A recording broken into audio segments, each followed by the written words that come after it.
ولا تعد عيناك عنهم تريد زينة الحياة الدنيا ولا تطع من أغفلنا قلبه عن ذكرنا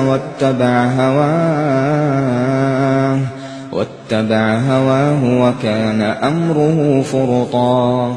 وقل الحق من ربكم فمن شاء فليؤمن ومن شاء فليكفر. إنا أعتدنا للظالمين نارا أحاط بهم سرادقها وإن يستغيثوا يغاثوا بماء كالمهل يشوي الوجوه بئس الشراب وساءت مرتفقا. اللهم يا رب من نشر هذا المقطع اجعل له من كل هم فرجا ومن كل ضيق مخرجا وارزقه من حيث لا يحتسب واجعله شريكا لنا في الأجر يا رب.